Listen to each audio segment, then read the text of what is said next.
थके हुए, हारे हुए और शिकस्त खुर्दा इंसान की वो बॉडी लैंग्वेज थी।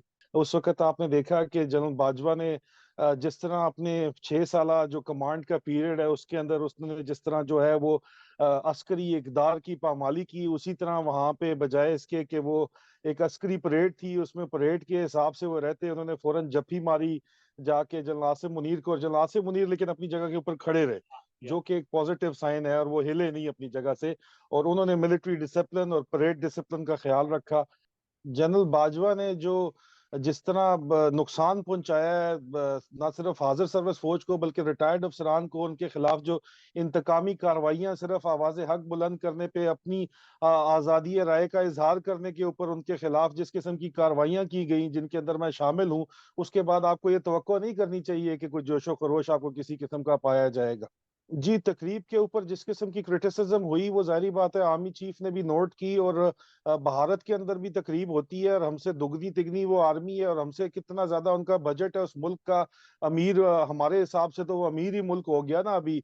मतलब उनके दिवालिया नहीं निकलने वाला, और उनकी चेंज ऑफ कमांड सेरेमनी एक दफ्तर में होती है, चीफ स्टेक हैंड ओवर कर देता है। तो इस चीज को देखते हुए ये ऑर्डर्स जो है इशू किए गए, मेरी मालूमात के मुताबिक, मेरे जराये का भी यही कहना है, सीनियर मोस्ट जनरल ऑफिसर्स ने मुझे ये बताया कि ये चेंज ऑफ कमांड सेरेमनीज जो हैं ये खत्म कर दी गई हैं। मैं आप मिसाल आपके सामने बैठा हूँ, उसके अलावा हर रैंक के ऑफिसर, जनरल ऑफिसर से लेके जूनियर ऑफिसर्स तक इसके अंदर इंतकामी कार्रवाइयां जनरल बाजवा साहब ने की हैं। पेंशन्स बंद की हैं, मेडिकल बेनिफिट्स बंद किए हैं। मेरे मामू secretary general Pakistan ex serviceman society, नाम तो नहीं लेना चाहिए लेकिन बहुत बड़ा नाम था, कर्नल नसीम राजा, वो डेथ बेड के ऊपर थे और इन्होंने उनको धमकी दी कि तुम्हें अस्पताल से बाहर निकाल देंगे अगर मैंने वी लॉग बंद ना किए।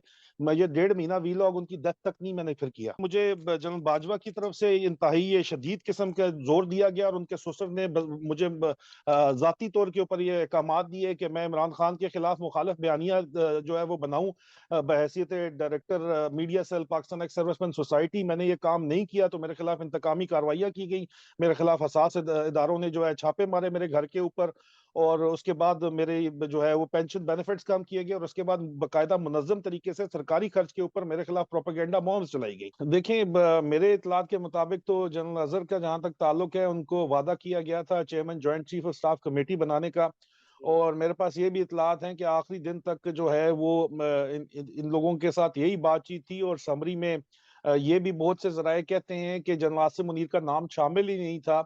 ये सिर्फ जो है वो अहमद नूरानी साहब की स्टोरी के बाद दोबारा समरी बनी है, और उस समरी में फिर नाम डाला गया है। ये चंद जराये ने दावा किया है इस बात का, इसको बड़े बड़े वीलॉगर्स, बड़े बड़े सहाफियों ने इस बात का दावा किया है। लेकिन मेरी इतलात के मुताबिक एक चीज तो ये है, दूसरी चीज ये है कि डिमांड किया गया उसके बाद इस्तीफा पर कुछ चंद वजूहात की बिना के ऊपर, और जाहिर बात है उनसे अगर वादा किया गया था, general Fayaz Hameed 76 long course के जो ऑफिसर्स हैं उनसे वादा किया गया था। ये किसी और दिन की बहस है, एक पीएमए वर्सेस ओटीएस राइवलरी के ऊपर आपको बताएंगे किसी दिन।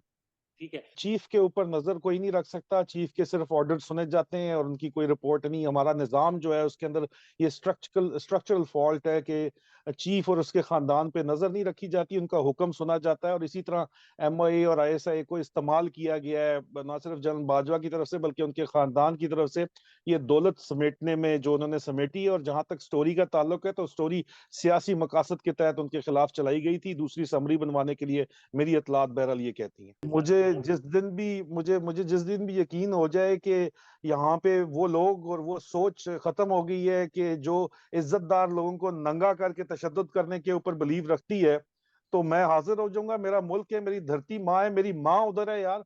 तो मेरी माँ ने आने से इनकार कर दिया, मैंने उनको कई दफा बुलाया, उनके पास अपॉर्चुनिटीज हैं, ग्रीन कार्ड वगैरह। मेरा दूसरा भाई अमेरिका में है जिसका नाम खाम खाम में भी मुकदमात में डाला गया है। तो वो उनको बहुत कहा लेकिन वो इनकारी हैं, वो कहती हैं मेरा मुल्क है, मेरे मेरे लोग हैं, मैं मेरी मिट्टी है, और इनकी जुर्रत नहीं है कुछ करके दिखाएं। मैंने पहले भी इनको देखा था, मैं दोबारा देख लूंगी। और यही बात उन्होंने अरशद शरीफ शहीद के जनाजे पे जाके अरशद शरीफ शहीद की वालदा के साथ की। सर तो मैं क्यों नहीं आऊंगा यार।